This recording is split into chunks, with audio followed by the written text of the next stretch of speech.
Napakaliit ng saging na bunga. Saging verde to eh, hindi siya lumaki.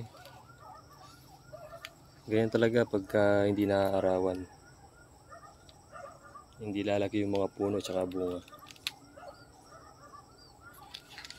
Ayun o. Andiyan siya sa ilalim ng paper tree. Sayang. Dapat may lipat yung mga punla nito dun sa naaarawan.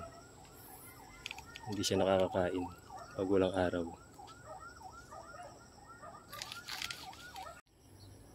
May ma-harvest na naman tayo. Latondan. Daming damo. Hindi na tayo nakapaglinis guys. Dito sa ba. Yun o, naging gubat na yung ano natin. Mini farm. Meron din banda dito. Kaso hindi gaanong lumaki yung bunga kasi nga yung mga damo hindi natanggal. Ayan o, pinalupok ng damo. Maliit. Yun o, malalaki din pala eh.